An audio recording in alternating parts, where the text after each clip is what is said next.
개념으로 생각했다. 그는 욕동 이론과 결별하지도 않았고 욕동 이론 안에 자기의 연구를 담기 위해 욕동 개념을 수정하거나 확장하지도 않고 본질적으로 욕동 모델을 그대로 두고 그것에다 관계 모델의 전제를 붙이고자 했다. 두 모델이 조화를 이루기와 그 균형을 유지하기란 매우 어렵다. 초기 논문들은 낡았지만 견고한 건물 위에 새로운 칠을 하듯 욕동 구조 모델 위에 관계 모델의 개념을 더 씌웠다. 연구 중반에 가서는 하나는 낡고 다른 하나는 새로운 두 개의 기둥처럼 욕동 모델과 관계 모델을 나란히 세운다. 아마도 이것이 그의 진정한 혼합 모델이라 할 것이다. 후기에는 관계 모델에 더 많은 비중을 둠으로써 이 두 모델 간의 우선순위를 다시 한번 바꾸었다. 그의 후기 이론에서 욕동 이론은 미학적인 이유나 과거에 대한 향수 때문에 현대 건물에 붙여놓은 낡은 헛간의 기둥 같은 처지로 전락한다. 두 모델을 통합하기 위한 샌들러의 초기 노력은 하트만의 대상표상 개념을 표상적 세계 이론으로 정교화시키는 것을 통해 이루어졌다. 스토로와 아트우드와는 달리 샌들러는 표상적 세계라는 개념을 욕동 이론에 대립되는 현상학적인 대안으로 발전시키지 않았다. 1962년에 대상표상이라는 개념이 처음 도입되었을 때 샌들러는 전적으로 욕동 모델 안에서 작업하고 있었다. 자기 표상과 대상표상의 개념을 통해 그는 고전적 이론 안에서 2차원적인 위치를 차지하고 있던 대상의 중요성을 강조했다. 샌들러와 로젠블랏은 초자아, 동일시, 내사 등과 같이 다양한 의미로 사용되는 정신분석학 개념을 설명하고 구별하려는 목적으로 할스테드 지수 연구 프로젝트에 참여했다. 그 과정의 일부로서 그들은 표상적 세계라는 개념을 발전시켰다. 개념들의 의미가 다양해진 것은 클라인의 이론이 등장으로 수많은 내적 대상과 내적 과정에 대해 설명했고 샌들러는 이러한 개념들을 명료화했다. 그리고 표상적 세계 개념을 사용해서 정신분석학 내에 점점 더 중요해지는 내적 대상의 기능을 욕동 모델의 용어로 설명하고자 했다. 샌들러는 아동이 자기 자신과 세계를 알게 됨에 따라 경험을 표상하는 비교적 안정된 방식을 발달시킨다고 말한다. 표상화된 경험은 곧 사라져버려 지속적인 인상을 남기지 못하는 단순한 지각과는 다르다. 또한 이러한 표상은 경험들에 대한 기억뿐 아니라 과거의 경험과 강렬했던 인상들, 그리고 지각들과 이미지의 집합들로 조직된다. 그것은 아동의 다양한 경험에서 비롯된 것이며 또한 역으로 그것은 아동의 경험에 드라마가 상영되는 인지적 지도 내지는 내면의 풍경의 역할을 한다. 이 지점이 어떤 면에서는 표상이 지각과 다르다는 것을 잘 설명해 주고 있어서 이건 우리가 배울 만한 어떤 개념인 것으로 보여요. 샌들러의 이 표상과 지각이 어떻게 다른 걸 아주 명료하게 드러내고 있죠. 일단 표상이 형성되면 어떤 보통 지각된 것들은 우리가 바로 잊어버리잖아요. 근데 어떤 표상과 관련되는 것은 계속해서 그때의 정서나 다른 어떤 기억들과 여러 가지 정서들, 관계들 이런 것들이 합쳐져서 어떤 여러 가지 인상들이 모아져서 보통의 일반 지각하고 달리 표상과 관련되는 기억은 상당히 오래 지속될 수 있다 하는 얘기를 여기서 주고 있는데 그 표상에 대한 이해를 좀 더 깊게 할 수 있는 기회가 됐어요. 이번에 이런 관점은. 샌들러는 대상의 표상이 확립되지 않고서는 대상이 외면될 수 없다고 주장한다. 아동이 부모의 표상을 파악하고 지각하고 주관적으로 보관하기 전까지는 아동의 정신 안에 부모가 받아들여지지 않는다. 그러나 대상만이 표상으로서 유지되는 것은 아니다. 샌들러에 따르면 아동은 자신의 신체와 정서와 욕동의 압력과 관련된 다양한 인상들을 끌어모아 개념과 이미지들의 연결망을 구성한다. 이렇게 해서 아동의 경험을 조직하는 기본 틀인 표상적 세계가 형성된다. 샌들러는 본래 표상적 세계라는 개념을 대치로 프로이더의 구조적 모델의 틀 안에서 사용하였다. 비록 그가 표상적 세계라는 개념을 도입하여 대상관계의 중요성을 증가시켰지만 그는 여전히 대상관계를 욕동의 파생물로 보았다. 샌들러는 표상적 세계가 자아가 만들어낸 산물로 구성된다고 주장한다. 표상적 세계 자체는 활동적이지 않다. 즉 그것은 동기적 성질을 갖지 않는다. 이 지점이 어떤 면에서 대인관계나 대상관계의 개념들하고 많이 다르죠. 표상이라고 하지만 이 표상 자체는 활동적이지 않다. 그러니까 여기가 동기 어떤 면에서는 힘의 원천이 되지 않는다는 거예요. 우리가 뭔가 어떤 것을 모티베이션, 동기가 일어나야 되는데 이 표상 자체에서는 동기가 일어나지 않는다는 거죠. 보통 대인관계 이론 같으면 셀프가 그리고 심리학에서는 자아라고 하는 이고가 어떤 그런 원천을 가지고 있는 것, 그리고 어떤 면에서는 이고, 이드, 슈퍼 이고 전부가 하나의 에이전시라고 하는 개념, 심리 기구로서 어떤 것에 동기부여를 할 수 있는데 이 표상은 그런 동기부여를 할 수 있는 게 아니라는 거죠. 그런 점에서 보통 우리가 봤던 셀프라는 개념하고는 다르다는 것을 이해를 하시. 대인관계나 대상관계에서 셀프라고 할 때는 거기는 에너지가 있고 어떤 활동을 일으킬 수 있는 힘을 가진 그런 조직으로 그런 기구로 생각을 하는데 그렇게 보지 않고 있는 거죠. 샌들러에 따르면 자아가 경험으로부터 자기 표상과 대상 표상을 끌어낸다. 자아는 다시금 자기 표상과 대상 표상을 적응적 활동이나 방어적 활동을 위한 지침으로 사용한다. 자기 표상은 표상적 세계 안에 있는 하나의 조직이다. 원본능 충족은 경험을 통하여 자기 표상 및 대상 표상과 관련을 맺는다. 충동은 원망을 통하여 스스로를 드러내고 원망은 만족 경험을 통하여 다양한 자기 이미지들 및 대상 이미지들과 연관을 맺는다. 샌들러는 모든 원망은 자기 표상과 대상 표상뿐만 아니라 자기와 대상 사이에 예상된 상호작용을 포함한다고 주장한다. 클라인과 페어번의 영향이 여기에서 명백히 드러난다. 그는 욕동의 목적이 단순히 만족을 추구하는 것으로는 생각하지 않았다.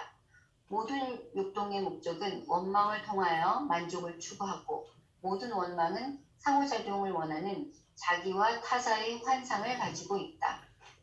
그래서 여기서 어떤 위시라고 하는 게 보통 자아심리학이나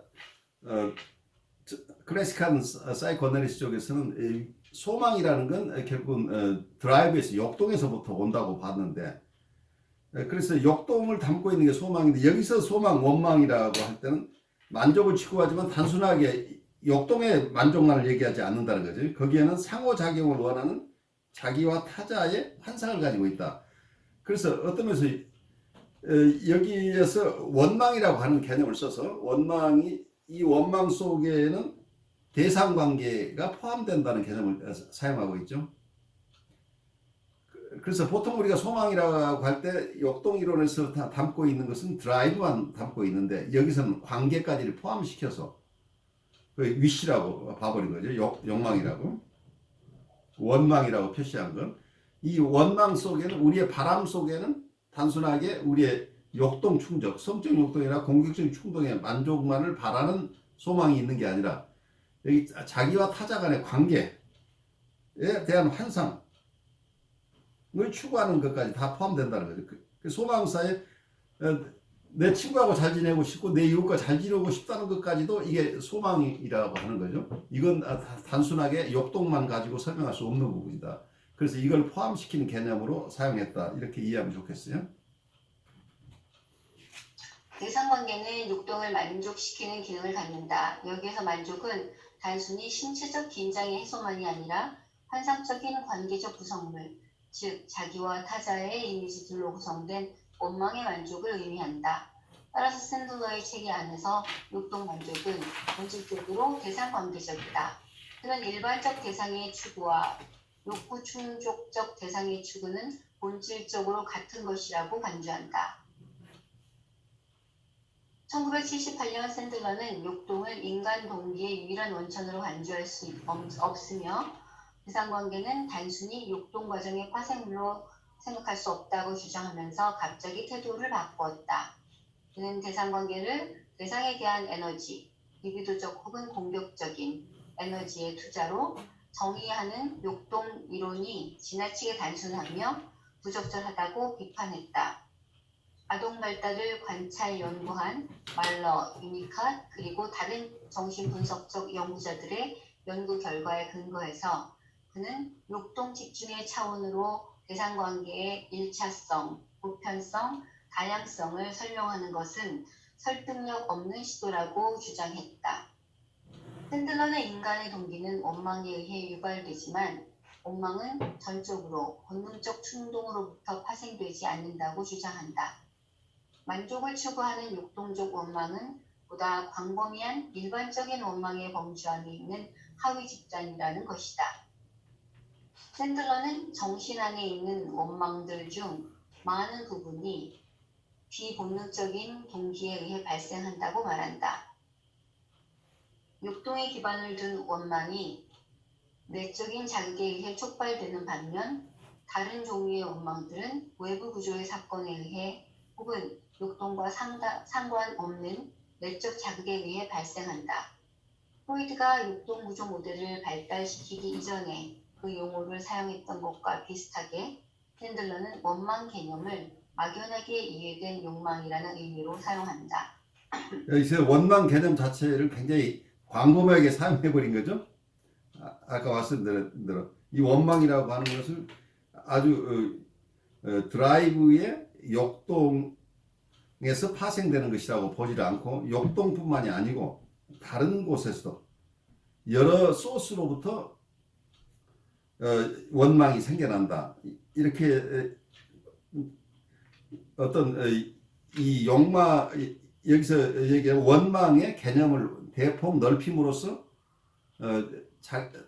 본인이 속한 이고 사이클라지의 범주를 벗어나는 그걸 넓히는 것이지만 이론적으로는 이걸 잘 적절하게 수용된 것이잖아요. 별개로 하고 이분은 이 원망의 개념을 넓혀서 대상관계까지를 설명해내려고 애를 쓰고 있다. 이제 이렇게 이해할 수 있겠죠. 샌들러는 욕동의 번천 과정으로 환원되지 않는 대상관계의 발달 과정을 설명했다. 그것은 제이콥슨과 영국 학파 이론가들의 영향을 받은 것으로 아동은 처음부터 대상을 지향한다. 아동은 외부의 대상에 반응하는 능력을 타고난다. 즉 잠재적 대상 표상을 형성하는 선천적인 직업과 반응 능력을 가지고 있다고 했다. 샌들러는 아마도 자신의 관점을 클라인의 관점과 구별하기 위해 잠재적이라는 말을 사용한 것 같다. 다시 말해 그는 아동이 선천적으로 타자에 대한 지식을 가지고 태어나지는 않는다고 생각했다. 그는 다만 아동이 타자를 추구하는 성향, 즉 미리 결정된 반응 체계를 가지고 태어난다고 보았다. 유아는 처음으로 자신의 경험을 쾌락 또는 불쾌라는 보편적 정서로 구별한다. 비록 이 사실을 명백하게 언급하지는 않았지만 샌들러는 이러한 최초의 구별이 욕동의 만족이나 좌절에 의해가 아니라 아동과 대상 사이의 초기 관계에 의해서 발생한다고 보았다. 그의 견해는 아동과 어머니의 초기 관계를 보는 위니캅과 설리반의 입장과 비슷하다. 처음에는 자기와 타자의 구별이 없는 상태가 존재한다. 이러한 상황에서 유아는 쾌락과 불쾌라는 두 가지 보편적인 경험을 통해 최초의 대상을 형성한다. 샌들러는 그러한 최초의 대상을 1차적 대상이라고 불렀다. 점점 더 자기 표상과 대상 표상이 분화되고 결국 상호작용을 바라는 원망이 등장하게 된다. 쟁후 초기에 아동은 좋은 1차적 대상과의 관계는 유지하고 나쁜 2차적 대상과의 관계는 제거하려는 동기를 가진다. 이러한 1차적 대상 관계는 이후의 모든 대상 관계를 형성시키는 다양한 원망들의 원흉이 된다. 샌들러는 초기 대상 관계를 반복해서 재확립하려는 시도를 설명한다. 이는 이 반복을 현실화에 대한 욕구, 즉 바라는 관계를 현실 속에서 재혼하고자 하는 목망으로 이해했다. 그는 과거에 경험했던 만족스러운 관계를 재경험하려는 원망은 항상 존재한다고 주장한다. 따라서 개인은 만족스러웠던 과거의 경험에 따라 대상관계를 형성하며 타인의 행동을 유도한다. 개인은 대상을 선택하는 과정에서 타자의 역할 가능성을 시험한다. 즉, 내가 이런 식으로 행동하면 그가 과거에 만족스러웠던 상호작용을 재창조하는 방향으로 반응할 것인가를 확인한다. 따라서 개인은 역할 가능성을 토대로 대상을 선택하고 대상으로 선택받으며 자신이 원하는 역할을 하도록 타인을 유도한다. 분석 상황에서 이러한 과정은 전이와 다양한 역전이를 일으키는 바탕이 된다. 자, 여기 이 패러그래프를 보시면서 생각나는 걸 좀 나눴으면 좋겠어요. 굉장히 새로운 어떤 설명인데 이 설명이 굉장히 와닿는 분이 있는 것 같아요, 지금. 네, 아니 제가 어저께 저녁 장면이 떠올라가지고 갑자기 빵 터졌어요. 그런 것 같아서 지금 기회를 드려요. 제가 대상관계를 잘 이해하고 있는지 모르겠는데요. 대상관계에 처음 관심을 갖기 시작한 것은 저희 아들 때문이었어요. 네. 저희 아이가 사춘기를 통해서 어려서부터 힘들었던 어떤 관계 형성이 잘못되면서부터 이렇게 만들어져서 힘들었던 것들이 이렇게 되게 격하게 분출되고 많이 아파한 일이 있어서 이제 이 정신분석학을 공부한 분이 저희 아이들을 한번 만나셔서 이렇게 그림으로도 좀 진단을 해보시고 이러셨거든요. 그러면서 저에게 그 위니캇 책을 갖다가 추천을 해주시면서 그걸 읽어보라고 하셨어요. 그래서 아무것도 이 정신분석학에 대한 기본적인 개념 없이 그 책을 이제 읽었어요. 그래서 조금 이제 다른 개념보다는 대상관계에 대해서 좀 더 친근성이나 이렇게 이런 경험 같은 걸 조금 생각하게 됐는데 여기서 계속 어저께 저희 아들이 저에게 이렇게 대화를 시도를 하는데 제가 몇 시간을 시달렸는지 모르겠어요. 그러니까 제 입장에서는 시달림이고 아이의 입장에서는 어떤 관계 형성이고 관계를 통해서 자기가 충족받고 싶어 하는 것들이 있었고 그래서 저는 제 나름대로 최선을 다해서 그 아이가 궁금해하거나 얻고 싶어 하는 게 있는 것 같아서 나름대로 최선을 다해서 제 생각을 나눴는데 뒤로 갈수록 계속 화를 내는 거예요. 자기가 센텐스를 끝내지를 않았는데 엄마가 자꾸 이야기를 한대요. 그래서 대화가 너무 힘이 들었어요. 그래서 도저히 더 이상 체력적으로나 정신적으로 할 수가 없어서 난 더 이상 대화를 못하겠다고 손들고 싶은 게 제 본심이었는데 그런 태도 때문에 우리 아이가 저랑 더 강력하게 이런 어떤 그 욕망을 충족하고 싶어 하는 욕동 같은 거를 더 갖고 있다고 생각하기 때문에 저는 제가 할 수 있는 선에서 대답을 했는데 계속해서 화를 내는 거예요.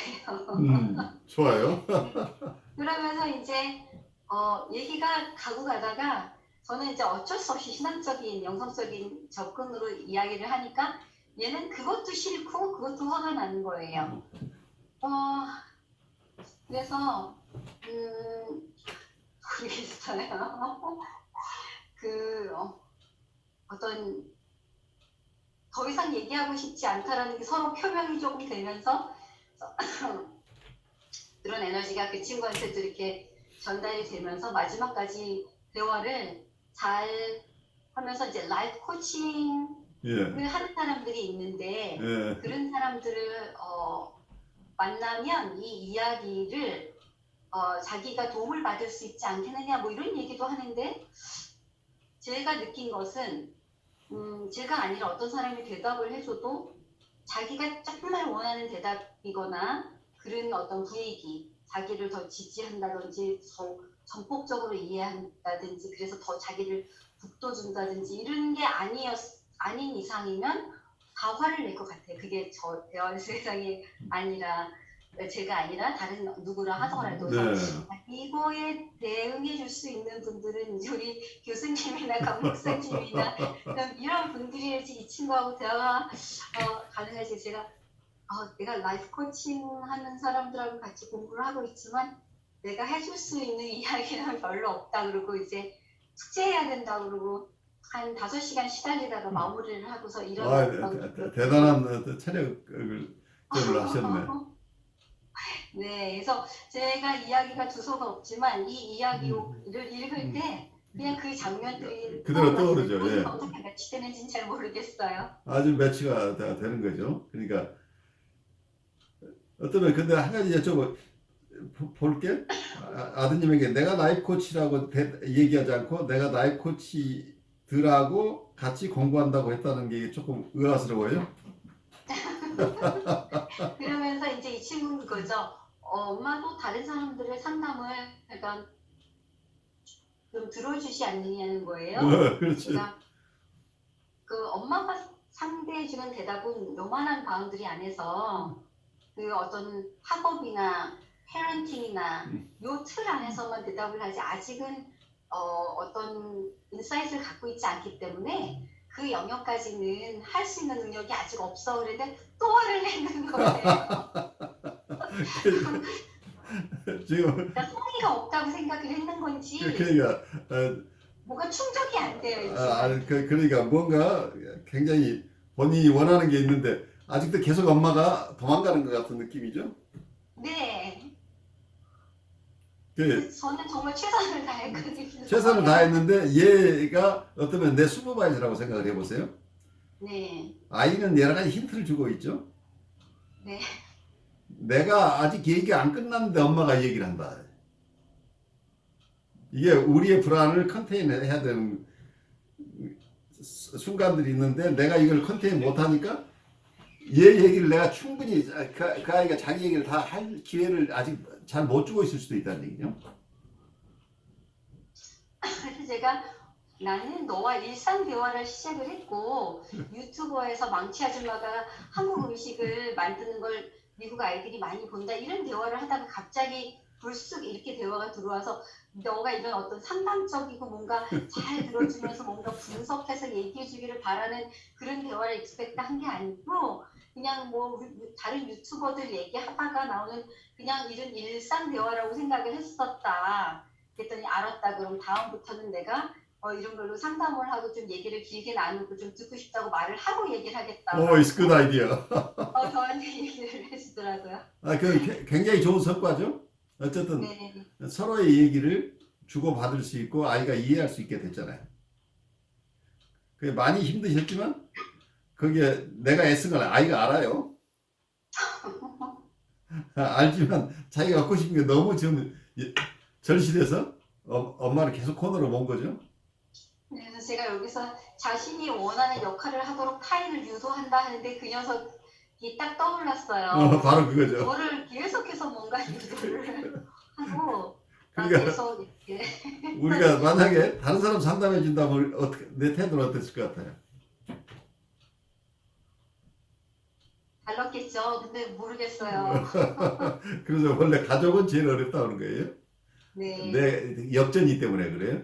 나의 강렬한 역전이가 먼저 올라오니까 주관적인 게 워낙 많으니까 이 아이 얘기를 다 듣기가 굉장히 힘들어요.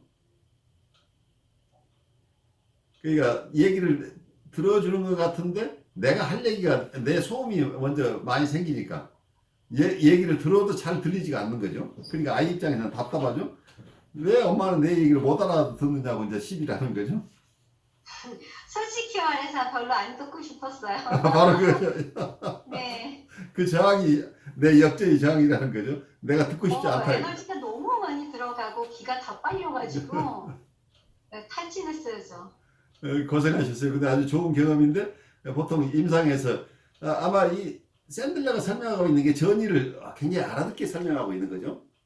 전 현상은 아이들이 과거의 원대상에 가졌던 정서를 우리에게 투사한다. 굉장히 추상적으로 들리는데 얘들이 옛날에 좋았던 경험이 있으면 그 좋았던 때 대상이 해줬던 것을 또 해달라고 딴 사람한테 가서 또 억지를 부리는 거죠. 그래 그 역할을 하도록 계속 강요하고 있는 측면이 있다는 거죠. 무의식적으로. 그게 어떤 면에서는 전이 설명을 오히려 조금 휴머나이즈해서 하고 있는 것 같은 느낌이죠. 조금 더 알아듣기 쉽게. 얘는 과거에 만족을 주었던 대상하고 관계에서 상대가 했던 역할을 지금은 딴 사람한테 그걸 시키고 있는 거예요. 무의식 중에. 그래서 그런 패턴들이 반복되는 현상인데, 그래서 역할 반응성이라는 개념도 아주 재미있어요. 그래서 타인의 행동을 유도하고 어떤 역할 반응을 하기를 원한다고 하는 게 실제로는 우리가 일상생활에서도 우리가 흔히 보죠.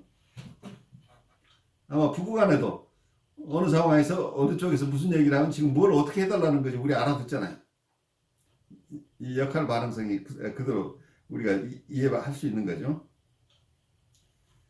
그래서 역할 반응을 잘 해주느냐 안 해주느냐에 따라서 대상을 선택하기도 하고 또 대상으로 선택받기도 한다고 하는 게 보통 그래서 뉴라테간 신경증적 레벨에 있는 분들은 오셔가지고 자기 얘기를 그냥 잘 이해해주고 거기에 대해서 해석해줘서 자기에게 어떤 인사이트를 주기를 바라는 분이 그런 역할을 우리에게 요구하지만 프리에더퍼런 분들은 우리에게 와서 그런 통찰을 우리에게 해달라는 게 절대 아니에요. 자기 감정 이걸 드러낼 테니까 그걸 받아주고 그걸 수용해달라니. 그러니까 서로 우리에게 요구하는 역할이 다른다는 거예요. 그래서 프리에더퍼란 입장에 있는 그런 이슈가 그 인격 전체가 프리에더퍼라고 볼 필요는 없고 지금 이분이 힘들어하는 것은 프리에더퍼란 지점의 이슈가 지금 걸려있다고 한다면 그 이슈를 가지고 우리에게 얘기하는 과정 속에서는 이분이 왜 너는 그러고 있는 거야 라고 알려주거나 설명을 해주거나 해석을 해주는 방식으로 가게 되면 막 화를 내요. 버럭 화를 내는 거예요. 그 얘기가 아니고 지금 내 정서가 어떤 거예요. 내가 화났거나 슬프거나 짜증났다 하면 그 정서를 지금 알아달라는 건데 그건 알아주지 않고 엉뚱하게 네가 지금 뭘 하던 걸 지금 제대로 안 해가지고 네가 지금 이렇게 짜증난 거야. 그 설명을 지금 해준다고 해서 해결이 안 된다는 얘기죠. 그래서 우리에게 요구하는 역할인데 프리에더퍼란 분들은 전이 속에서 우리를 그런 대상으로 이용을 하는 거죠. 그런데 보통 정신분석을 공부한 분들은 톡 테라피니까 이 사람이 자기 얘기를 좀 더 잘할 수 있도록 그건 이분이 요구하는 것보다는 이분에게 뭔가 가르침을 주고 싶고 해석을 해주어서 이분 스스로 통찰이 생기도록 해주고 싶은 욕구가 자꾸 생기죠. 그렇게 하지 말고 이렇게 하면 어떻겠어라고 서제션하고 싶고. 그런데 이분들은 프리에더퍼라는 분들은 우리가 보통 일반 정신분석가들이 생각하는 저항을 처음부터 끝까지 계속하는 말귀를 안 알아듣겠다는 얘기, 말로 안 하고 싶다는 얘기예요. 자기 정서만 얘기를 하는 거지. 그래서 이분들은 저항을 하고 있는데 이 저항하는 것을 오히려 더 격려해줘야 저항을 잘할 수 있도록. 그러니까 그것을 조이닝 기법이라고 하는 거예요. 저항에 조인해준다는 거예요. 그러니까 뭘 잘해서 거기에 응원해주는 게 아니고 지금 나 성장하고 싶지 않다는 게 기본이에요. 난 지금 성장하고 싶지 않다는, 나는 애기로 있고 싶다는, 애기로 있고 싶으면 애기로 있고 싶은 동안 있으라고 그냥 허용해줘야 된다는 얘기예요. 왜냐하면 애기 노릇을 충분히 못했기 때문이에요. 애기 때 충분하게 애기 노릇을 못한 사람은 평생 기여만 되면 애기 노릇 하고 싶어 한다는 얘기예요. 그래서 누군가가 상담가가 그 상태에 있으면 이분이 충분히 그 과정을 가도록 허용해주는 시기가 필요하다. 그걸 지나면 스스로 자기가 알아서 그때부터는 자기가 우리가 따로 뭘 어떻게 가이드를 주지 않아도 자기 나름대로 판단하고 그리고 자기 할 일을 찾아서 할 수 있는데 프리에더퍼란 이슈가 있는 분들은 이 정서적인 부분이 해결되지 않고는 그 다음 장으로 넘어가지 못한다는 얘기예요. 그래서 highly advanced 지점을 다루는 것에 훈련되지 않은 분들은 이런 정서적인 이슈 때문에 오시는 분들은라고는 오래 지속을 할 수가 없는 거죠. 왜냐하면 이분은 야 그건 애들이 하는 얘기고 너 지금 어린이잖아. 어린이니까 이럴 때는 넌 기분이 어떨지 몰라도 그래도 일은 일이니까 우선 일은 처리하자. 뭐 너 학교 다니는 거 다니면서 해야지.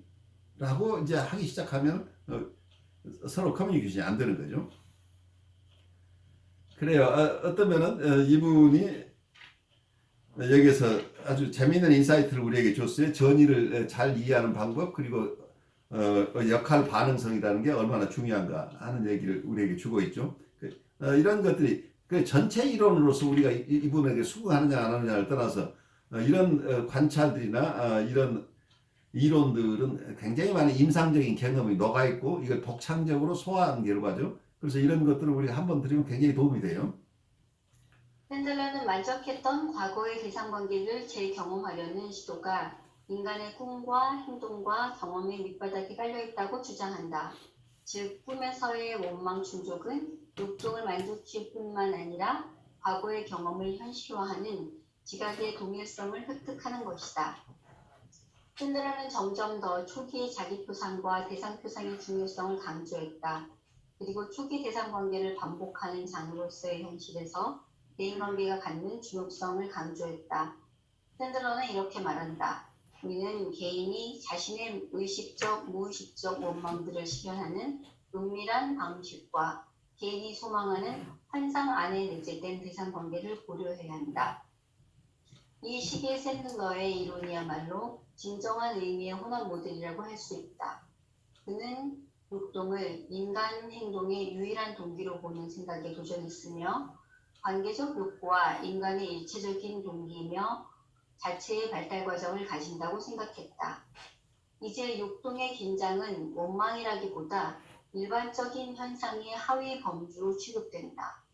그는 원망이 부분적으로는 욕동에서 발생하고 또 부분적으로는 대상을 추구하고 유지하고자 하는 욕구에서 발생한다고 보았다.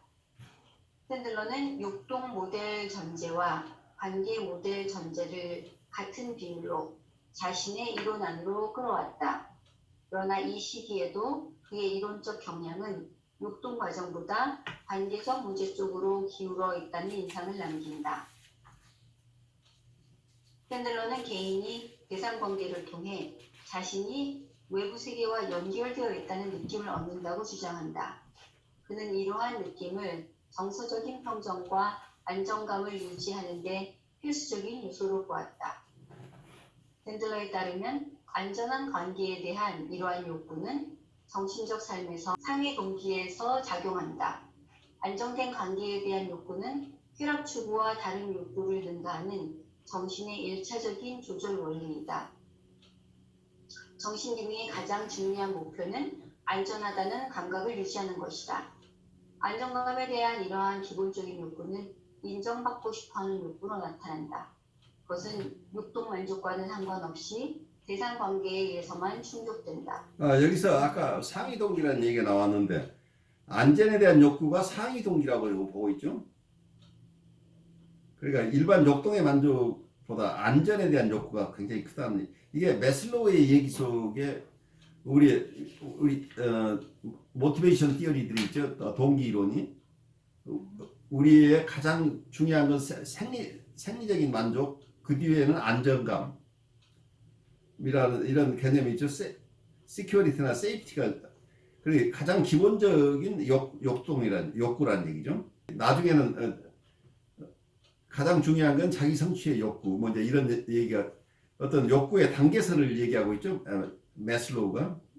근데 매슬로우 얘기 중에 어떤 생리적인 욕구를 그 다음에 있는 것이 안전에 대한 욕구죠. 그러니까 안전에 대한 욕구를 하위 욕구라고 얘기를 할 수 있지만 또 거꾸로 얘기를 하면 동기로 본다면 그것이 가장 상위의 욕구라고 거꾸로 얘기할 수도 있죠. 왜냐하면 이 안전에 대한 욕구가 채워져야 그 다음 단계로 욕구가 의미가 있어진다는 얘기죠. 우리의 일반적으로 얘기하는 성적 욕동이나 공격적인 욕동하고 안전에 대한 욕구 어느 것이 더 우리에게 영향을 미칠 것인가 하는 얘기를 우리가 좀 해보죠. 그 안전에 대한 욕구도 어떻게 보면은 거의 뭐 생존 본능에 가까운 그렇죠.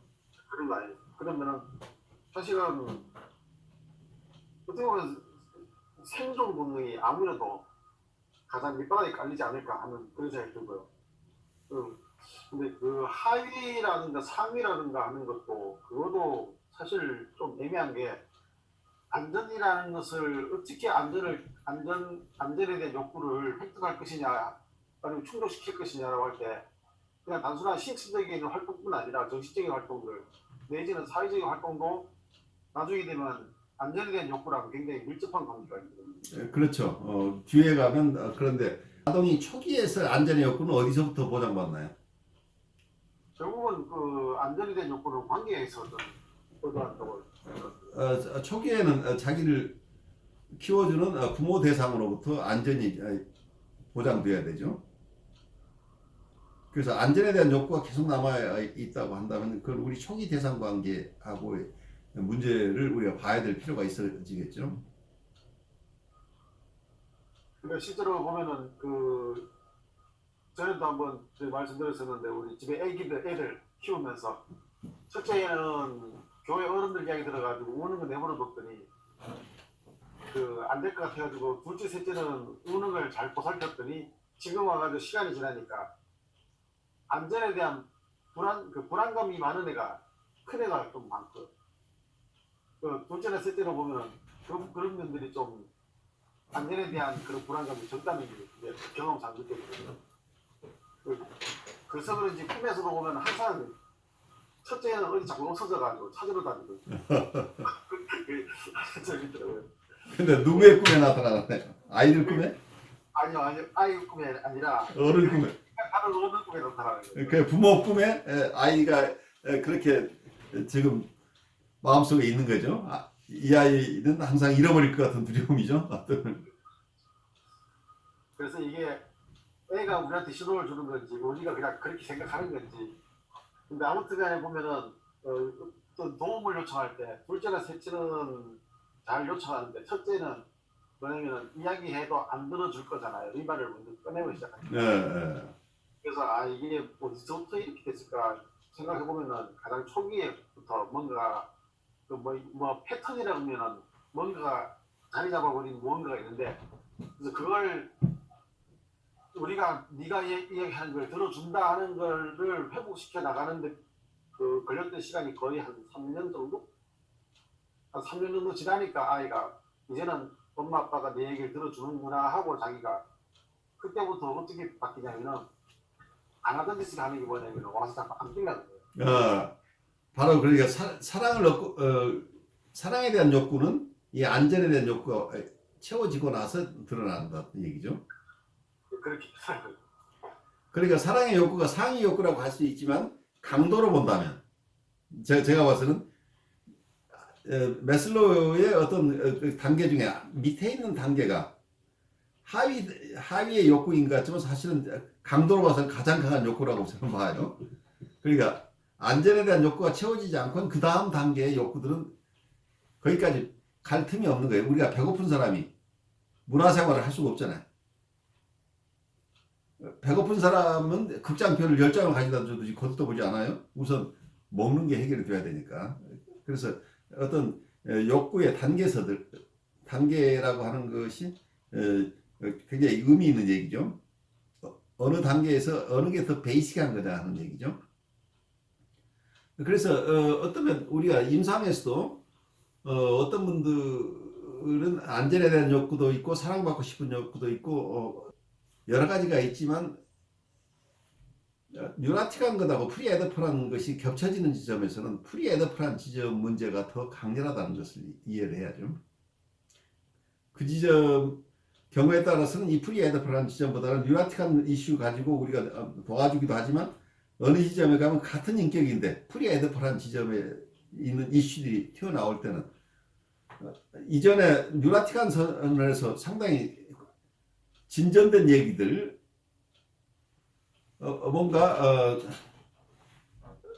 굉장히 독립적인 인격으로서 이렇게 대화를 하던 사람이 갑자기 어린애 같은 지점에 돌아갔을 때 전에는 이렇게까지 우리 얘기를 했었는데 이것도 이렇게 좀 하면 어떻겠습니까? 라고 해석적으로 들어가면 절대 안 되는 이쪽에 해소하지 못하고 있는 어떤 욕구가 워낙 크기 때문에 이 문제는 시급하게 다뤄줘야 될 부분이죠. 그래서 프리에더프란 지점의 이슈들을 그냥 무시하고 이분이 그러니까 인격 중에 어느 부분은 뉴라틱한 수준에 가 있는 부분도 있지만 경우에 따라서는 그렇지 않은 영역에 퍼스널리티가 드러날 때 이걸 무시하지 않아야 된다는 얘기죠. 그래서 가장 약한 쪽을 꼭 더 조심스럽게 봐줘야 될 필요가 있겠죠. 근데 교수님 어떤 사람들 중에서는 안전에 대한 개념이 없는 사람들 있잖아요. 네. 그러니까 그 자기도 별로 안전하게 지키지 못하면서 다른 사람의 안전에 대해서도 굉장히 뭐랄까 위협감이 느껴지고 자꾸 침해를 하는 그런 사람들도 있더라고요. 다른 사람에 대한 것은 그건 굉장히 큰 공격성이죠. 다른 사람의 안전에 무감각하다는 얘기는. 그 무감각하다는 표현이 맞는 것 같습니다. 근데 말 그대로 자기와 남의 안전에 대한 감각이 굉장히 떨어져요. 다른 사람에 대한 그러니까 어떤 사람들은 자기 생명을 걸고 위험한 것만 쫓아가면서 하는 사람 있잖아요. 어떤 우리가 보통 메소키스틱한 캐릭터라고 볼 수도 있는 부분인데 굉장히 리스키한 것 쪽에서 스릴을 찾는 사람들도 만족을 얻는 사람들이 있죠. 가장 위험한 어떤 것을 찾아다니면서 이렇게 사는 분들도 꽤 있는데 거기는 심리적인 요인을 여러 가지 측면에서 봐야 되는 거죠. 굉장히 무모한 도전을 계속하면서 거기서 스릴을 느끼는 이런 패턴들은 그분의 삶의 과거하고 연결되는 경우들이 꽤 있는 거죠. 개인적인 상황에서 리스크를 무시하는 사람들은 이슈가 숨겨져 있을 가능성이 굉장히 높아요. 자기의 안전을 도모하지 않고 행동하는 사람들 굉장히 담대한 것 같은데 그 속에는 무언가가 심리적인 요인이 있는 거죠. 그런 아슬아슬한 과정을 통해서 자기의 삶을 이어가는 묘한 패턴들이 있는데 거기는 케이스마다 굉장히 세밀하게 보지 않으면 그 원인을 찾아내기는 굉장히 힘들죠. 저 잠깐 사례 얘기해도 되나요? 예, 말씀하시죠. 그 강 목사님 얘기 들으니까 어떤 사례가 생각이 나냐면 그 학생 중에 어떤 아이인데 자살에 대한 그 욕구가 강한 애들이 가끔 가다가 그 진짜 있어요. 근데 그 자살에 대한 욕구를 자기가 표현을 하고 또 자살 직전까지 가고 이런 아이들의 작품을 작년에 보고 그거에 대해서 얘기를 많이 한 적이 있었는데 그걸 통해서 얘기를 하면서 제가 생각이 나고 거기에 대한 인상을 받은 것이 자살을 통해서 아니면은 그렇게 정말 이렇게 약을 먹고 정말 죽음 직전까지 가고 하면서 얻는 것이 자기가 살아있다는 어떤 느낌이나 내가 위험에 끝까지 안 가고 내가 살아남았지 하는 의식 같은 거를 자꾸 상기하고 싶어 한다는 그런 생각이 들었었어요. 굉장히 중요한 관찰이죠. 그래서 살아있다는 의식이라는 게 어떤 면에서는 심한 우울에 빠져 있는 사람이 있다고 한다면 자기가 살아있는지 죽어있는지 어떤 죽음 본능에 프로이드식으로 얘기한다면 죽음 본능에 계속 빠져 들어가는 이런 처지에 있는 사람이란 그런 것들이 자기의 살아있음을 느끼는 게 어떤 사람은 자기 속을 계속 긋는 아이들이 있죠. 청소년 중에 피를 보면서 오히려 자살이 아니고 거기서 다시 희열을 느끼는 묘한 쾌락이 그 속에 또 있다는 얘기예요. 그래서 메소키스틱한 플레저라는 게 묘하게 사람들을 현상으로 보면 이 사람은 어때 죽음 본능이 묘하게 작동한다 이제 이렇게 프로이드식으로 얘기를 할 수 있겠지만 아무것도 없는 아무 자기 안에는 살아있는 것이 없는데 그래도 자기가 살아있다는 것을 느끼는 안타까운 상황이 되는 거죠. 그게 자기가 상처가 나서 금방 또 힘들게 그걸 아물었다가 또 긴장이 형성이 되고 자기한테 프러스트레이션이 생기면 그걸 탈출하는 방법이 유일하게 또 살아있다는 느낌을 받는 그런 패턴들 자해행위가 반복되는 경우죠. 저 같은 거는 좀 반대인 것 같은데 어떻게? 어려서부터 한 번도 이렇게 부모님과 함께 있는 게 안전하다고 느끼게 뭐 부모님 폭행을 하시거나 하셨던 건 아닌데 정서적으로 편안하게는 안 해주셨거든요. 네. 늘 무섭고 어려운 존재였어서 그런 어떤 갈등적인 상황이 오는 거에 대해서 과도하게 두려움이 있었던 것 같아요. 그래서 이런 걸 계속해서 페이스하고 사느니 내가 저기 달려오는 차들에 뛰어서 빨리 죽는 게 더 편하겠다는 생각을 초등학교 1학년 때부터 했었거든요. 근데 뭐 자주 하거나 계속 하거나 그러진 않았고 엄마가 이제 아주 심하게 야단치실 때는 그런 생각들을 늘 해왔던 것 같긴 해요. 그래서 그런지 있잖아요. 그 영화, TV 보는 것조차 제가 잘 못해요. 그러니까 로맨틱 코미디를 제외한 모든 영화나 드라마도 안 봐요. 그러니까 엄마들 좋아하는 남편이 바람피는 무슨 고부간의 갈등 이런 것도 심장 뛰어서 못 보고 그래서 영화도 굉장히 싫어해요. 네, 그냥 진짜 로맨틱 코미디와 해피엔딩이 정말 보장이 된 그런 것만 봐요. 그래, 갈등 관계가 있는 것은 또 못 견뎌낸다는 얘기죠. 전혀. 그래서 사람 관계도 이제 저 사람이 나한테 내 걸 빼앗으려고 하더라도 빨리 주고 그 상황에서 모면하려고 그러지. 그래. 그거를 내 걸 지키려고 하지도 않고. 어, 그러니까 뭐 사람을 만날 때 더 이런저런 면에서 나하고 맞고 좋은 사람을 만나는 게 아니라 내가 안전하다고 생각하는 나를 위협하지 않고 그러니까 겁주지 않고 갈등 주지 않는 사람이 제일 좋은 사람이라고 생각하고 사람 관계도 아직까지 그렇게 생각하는 것 같아요. 왜냐면 인플루이와 이런 관계도 너 거 내 거 따지고 이것저것 따지고 그러면 힘드니까 그냥 내가 줄 수 있는 건 모든 거 다 주고 저 사람도 나에게 그렇게 좋은 사람이기를 바라면서 사는데 아직도 나이가 50이 넘어도 그게 안 바뀌어요. 오늘도 그러면 안 돼. 결국은 또 상처받죠. 그 사람이 취할 것만 취하고 나중에는 이렇게 하고 갈 때는 이거 아니었네 하면서 100번 그렇게 경험하면서도 계속 그렇게 가는 것 같아요. 그래서 그런 갈등이나 이런 조금의 불편함도 못 견뎌하는. 그게 굉장히 오래 반복이 되는 거죠. 저는 그래서 안전에 대한 욕구가 넘버원이라고 생각합니다. 그래요. 네. 근데 많은 사람들이 그 안전에 대한 욕구가 가장 큰 경우들이 많죠. 그래서 그 다음에 이제 이게 인정받는 욕구로 가는 거죠. 안전해지려면 누군가한테 인정받아야 되잖아요. 그 인정받으려면 어때요? 자기가 애써야 되잖아요. 그래서 정말 최근에도 이제 굉장히 인텔렉츄얼하고 오랫동안 성실하게 살아온 분하고 이런 자기 삶의 얘기를 하는데 이 안전에 대한 욕구가 얼마나 크게 작용하는가. 그래서 인정받고 싶은 욕구.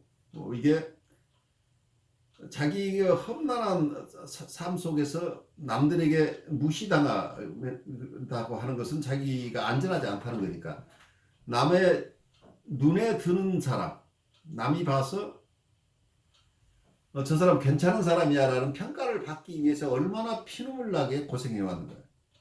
수십 년을 그렇게 근데 열심히 살아온 거죠, 본인은. 근데 거기 만족이 있어요, 항상. 만족이 있는데 그 만족의 양이 소량이라는 거예요, 문제는. 왜냐면 이게 디펜시브하게 살기 때문에 자기의 어떤 클래시컬한 이론 쪽에서 얘기를 한다면 역동 만족이죠. 역동 만족인데 이게 꼭 그런 프로이드의 식으로 생각할 게 아니고 역동 만족이라는 개념을 대상관계나 대인관계 쪽에서 본다면 자기의 트루 셀프를 살고 싶은 욕구라고 쳐보죠. 자기의 트루 셀프, 자기 안에 있는 자기 원하는 것을 실현하고 셀프 리얼라이제이션을 하고 싶은 욕구를 따라 사는 게 아니고 다른 사람으로서 인정받고 싶은 욕구를 따라 살게 된다는 얘기죠. 그러니까 정말 자기가 소망하는 것을 찾는 것이 아니고 다른 사람이 보아서 자기를 높이 평가할 만한 것, 다른 사람이 버리지 않을 자기. 그러니까 자기는 계속해서 이상적인 자기 상을 갖게 되는 거죠. 그러니까 그 이상을 계속 쫓아가는데 문제는 이 이상이라는 게 계속해서 무빙 타깃이에요. 이상은 판타지이기 때문에 이제 뭐가 조금 이루어질 만하면 더 큰 이상을 갖게 되죠. 그래 계속해서 큰 이상을 가지니까 30년, 40년을 아무리 달려와도 나는 이 지점에 못 이르는 거죠. 그러니까 이게 강박적인 삶으로 간다는 거예요. 굉장히 열심히 사는데 그리고 많은 것도 이루어요. 이루지만 그것이 정말 자기의 가치 있는 것으로 되질 않는다는 얘기예요. 이게 실질적인 만족이 충분히 자기가 소망하는 자기 트루 셀프가 소망하는 것을 가져야 사람이 행복해지는데 문제는 강박적인 삶을 사는 사람들은 어떻게 생각하냐면 자기가 강박적인 삶을 하면서 얻는 것들이 많아요. 어떤 학위도 없고 직장도 없고 또 남들보다 열심히 하니까 성과가 있고 사람들 칭찬받고 하는데 그때 행복하다고 느끼지만 그 행복이라고 하는 것이 정말 자기가 편안하게 자기 하고 싶은 것을 해서 얻는 그 행복이 아니기 때문에 그게 소량이에요. 그리고 조금 지나면 그건 별 가치 없는 거고 더 큰 것을 쫓아서 이동하기 때문에 편안하게 어디에도 안주하지 못하는 사람이 일어나 버리는 거죠. 그래서 여기서 얘기하는 인정받고 싶어하는 욕구에 따라서 산다는 게 사람을 얼마나 힘들게 하는지 몰라요. 근데 이게 인지적으로 알아도 굉장히 어려운 게 이상화된 자기라는 게 얼마나 묘하냐면은 자기가 세상에서 가장 뭐라고 할까요? 누구보다도 다른 사람을 배려하는 사람이라고 나는 참 사랑이 많은 사람, 나는 이렇게 훌륭한 사람이 돼야지라고 하는 사람도 있고 나는 세상에서 가장 힘센 사람이 돼야지 하는 사람도 있고 여러 가지가 있겠죠. 그러면 어떠면 자기의 힘을 숭상하는 사람은 자기가 힘센 사람으로서의 정서를 느껴요. 그 우월감을 느끼고 그리고 거기에 걸맞지 않은 정서는 자기가 느끼질 않아요. 그러니까 겁쟁이 같은 정서는 아예 없는 거예요. 이런 사람들은. 그리고 행동도 거기에 걸맞게 하고 모든 느낌 자체가 자기가 이상화하고 있는 그 대상이 가질 만한 정서만 느낀다는.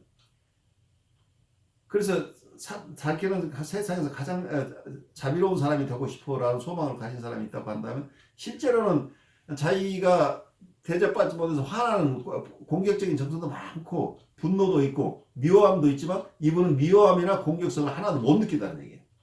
실제로 못 느끼는 거예요. 이 방어작용이 워낙 강하니까 강고하니까. 그러다 보니까 자기는 정말 사랑이 많은 사람이라고 생각을 하는 거예요. 근데 실제 위기 상황에 가면 이게 다 허망한 것이라는 게 나중에 드러나죠. 그래서 실제로 굉장히 자기가 자비롭게 생각하고 사람들 사랑하고 그 모습으로 드러나요. 그런데 어느 시점에서 시험대에 딱 오르는 순간에 이렇게 허상인 것이 드러나고 그 인격 자체의 취약함이 드러나 버리는 거죠.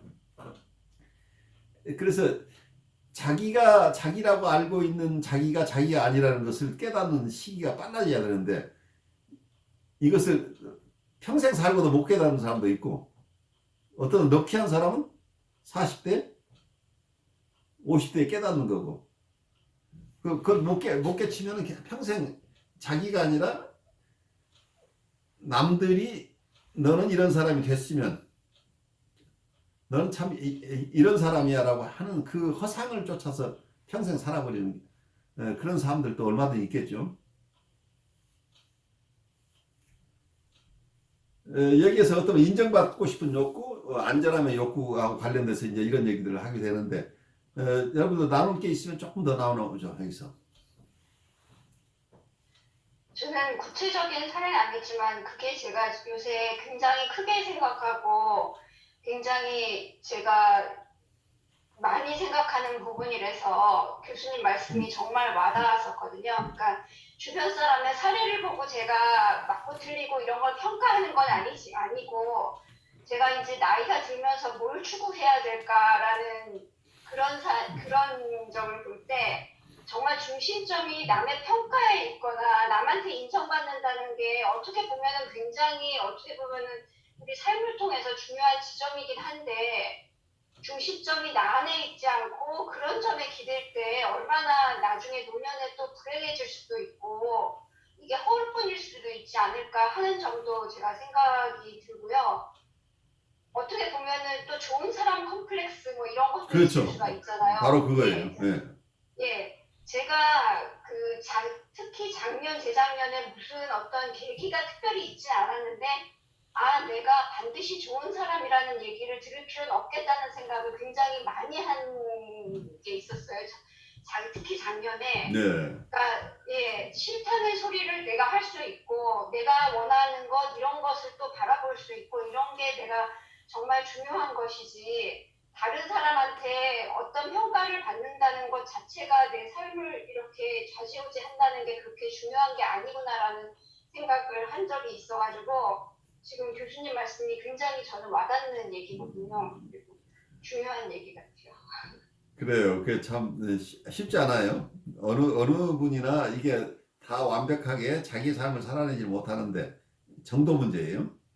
어떤 분들은 정말 열심히 사는데 자기는 전혀 돌아보지 않고 사는 사람들이 꽤 있어요.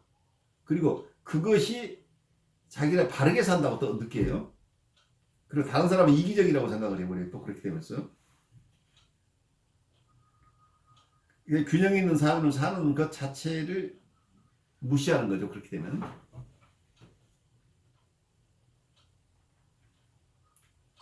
근데 그 사회 시스템이나 저 같은 경우는 교회에 있으니까 종교적인 어떤 그런 시스템 속에서도 보면은 자기 자신을 발견하고 자기 자신으로 살아가는 것보다는 그냥 사회의 한 일원이고 교회의 한 사람으로서 그냥 살아가도록 요구를 하거든요. 그리고 항상 뭘로 위협하냐면은 안전으로 위협하는 거예요. 그렇죠. 바로 그거죠. 그래서 저는 군에 있을 때도 항상 뭐냐면 시키는 데 해라. 그러면 안전하다. 이게 딱 깔려있는 말인데 저는 그거를 그대로 못 받아들이고 시키는 대로 따라가는 척 해줄게. 나는 나대로 산다. 이제 이런 거였거든요. 그래서 군에 있을 때도 군기가 절대로 안 드는 사람 중에 하나가 저였는데 근데 그거를 나중에 되니까 그 훈련시키는 조교나 교관들이나 눈치를 채더라고요. 알죠. 조금 지나니까 다른 사람들은 계속 그 방식으로 대하는데 저한테는 완전히 다르게 그냥 내버려 두더라고요. 이해하는 사람하고. 근데 제가 봤을 때는 다른 사람들을 위해서 맞춰주긴 하는데 나는 나다 이걸 보여주고 그러는데 근데 실제로 군에서나 이런 데서는 그래도 강력한 집단인데도 넘어갔는데 이 일반 사회나 이 교회 안에 들어가니까 그때보다 더 잔인하다는 생각이 더 잔인하죠. 군대는 그래도 어쩌면 굉장히 무식하게 다루긴 하지만 또 어쩌면은 또 같은 입장에 있는 사람도 많이 있으니까 오히려 더 관대할 수도 있겠죠. 그리고 자기 개인적인 이해관계가 얽히지 않잖아요. 군대는. 그 조직 속에서는 자기 개인적으로 상대방하고 관계에서 뭐 얻을 이득이 별로 없다는 얘기예요. 근데 이 사회는 그렇지 않잖아요. 어느 한 사람하고 관계가 전부 이해관계가 얽혀있기 때문에 더 심하게 위협적일 수 있죠. 그러니까 행복하게 살아가야 행복을 말하는 곳에서 행복을 느낄 수 없다 하는 그런 모순이라는 거죠. 그리고 사람들한테 억지로 행복한 척하게 자꾸 만드니까 저는 거기에 대해서 아니 뭐 지금 내가 안 기쁜데 왜 기쁜 척 해야 되냐 그러고 가만히 있으면은 뭐라고 하면 목사가 왜 이렇게 믿음이 없냐 그런 식의 민원은 없다 이거죠. 그런 식으로 인위적으로 억지로 목사님 정말 하시기 너무 어려우실 것 같아요. 내가 왜 목사가 되었을까 그랬는데 만약에 목사가 안 되었으면은 나도 그냥 당하고 살았겠네 하는 생각이 들더라고요. 그래가지고 신학을 공부하고 목사가 된 거는 그 옛날에 어떤 그 교수님이 역사를 알면 안 죽는다 그러시더라고요.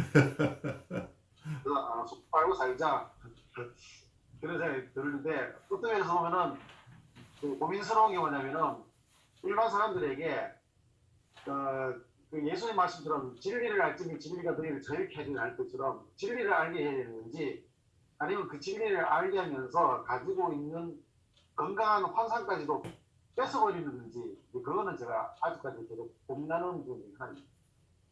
그래서 자기 실현이냐 아니면 적절한 환상 속에 활도로 내버려 둬야 되냐 그런 고민도 계속되고 있지만은 저는 아무래도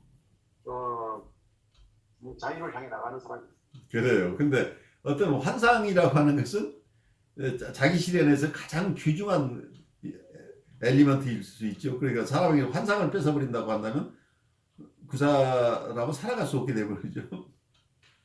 누구에게나 환상을 가질 자유가 있고, 환상은 어떤 깊은 의미에서 판타지나 이미지네이션이라고 하는 것은 우리 비혼에 하는 얘기, 이게 우리가 오를 만나는 과정이라는 얘기예요. 그래서 우리가 판타지가 없어진다고 한다면 우리는 우리 자신을 만날 수 없게 되고, 어쩌면 우리에게 있는 무한성이나 신성을 만날 수 없다고 보여요.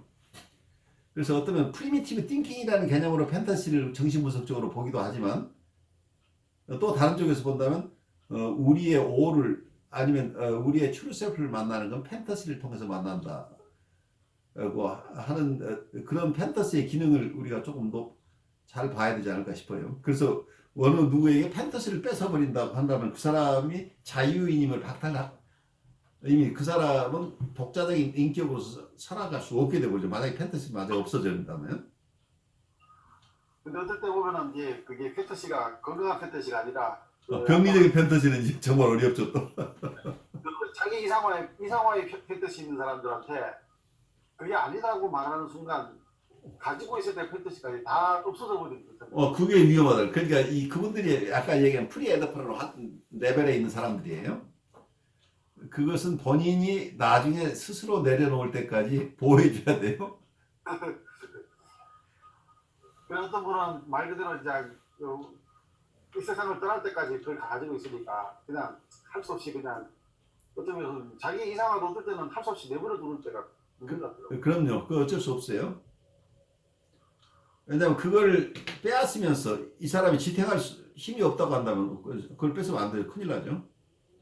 그걸 가지고 있으면서 버티는데 누군가가 잘 도와준다면 그것을 내려놓고도 잘 살 수 있을 때까지 기다려줘야 되기 때문에 힘들어요.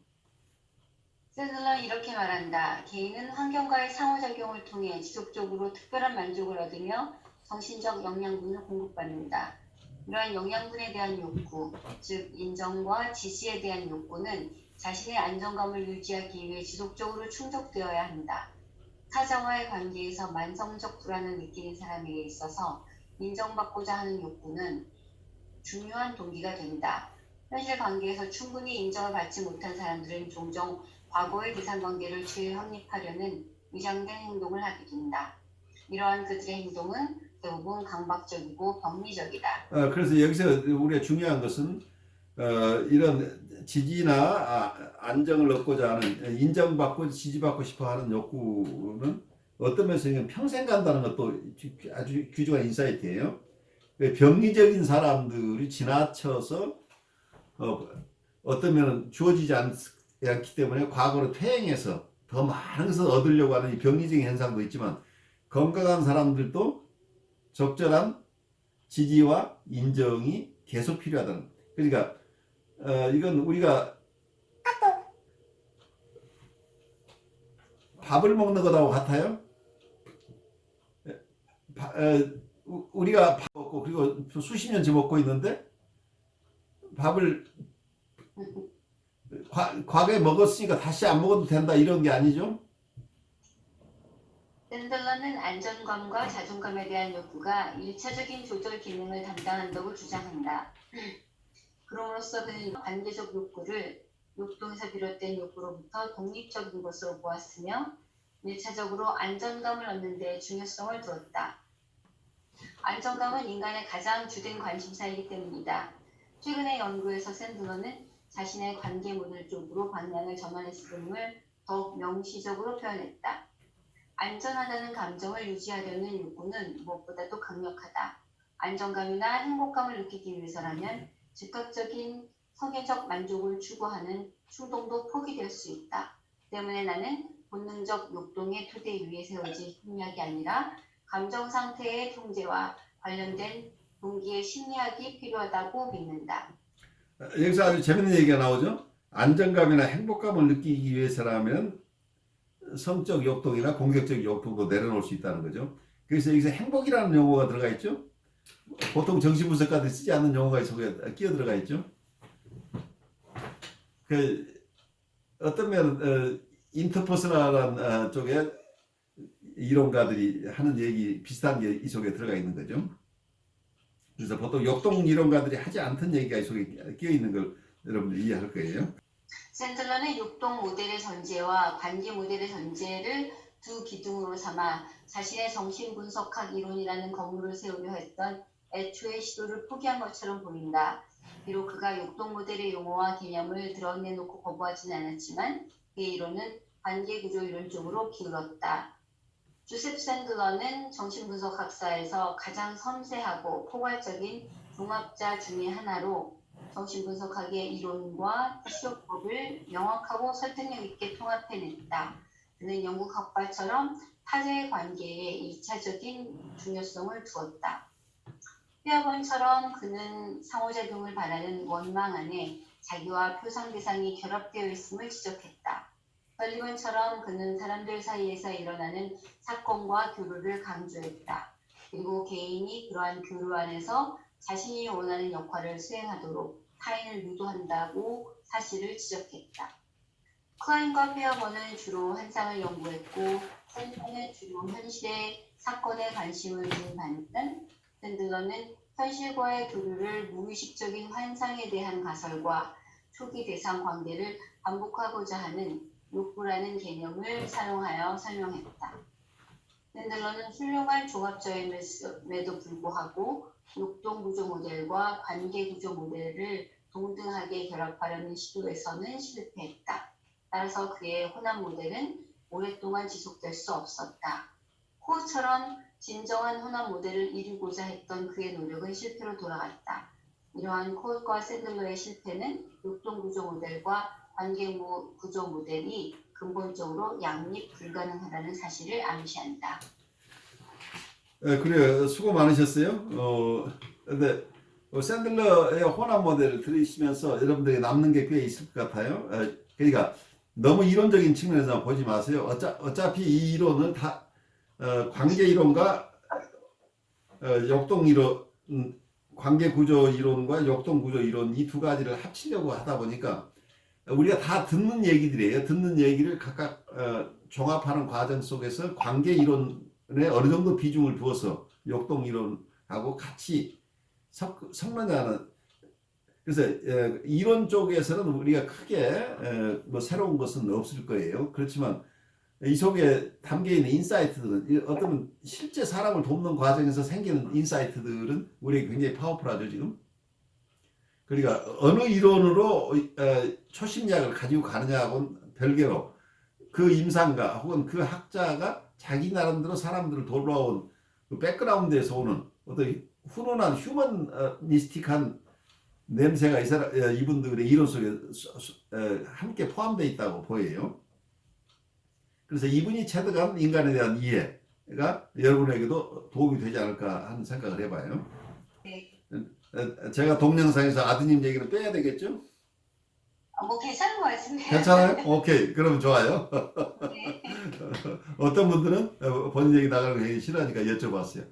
좋아요. 네, 저는 이제 그 가장 많이 느끼는 게 저도 모르고 했던 부분이잖아요. 그렇죠. 그러니까 사람이 상당히 이렇게 관계에 대해서 불편해하는 부분이 많은 사람이고 자식과의 관계에 있어서도 다른 부모들처럼 굉장히 따뜻하거나 편안하거나 폭신폭신하거나 그런 거를 갖고 있지 못한 사람으로서 지금까지도 상당히 노력하면서 가고 있는 사람이거든요.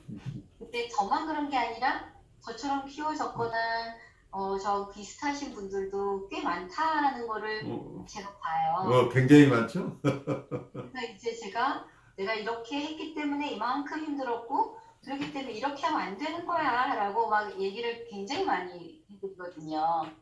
근데 뭐 그게 제가 그렇게 말을 한다 그래서 되는 것도 아니고 어쩐 구체적인 방법을 알려드릴 경우도 있고 이런 말은 돼, 이런 말은 안 돼 이렇게도 적을 때도 있고 하지만 제가 어저께 그 아들과의 대화 속에서 이제 교수님하고 목사님하고 저희 클래스메이트 얼굴들을 굉장히 많이 떠올렸어요.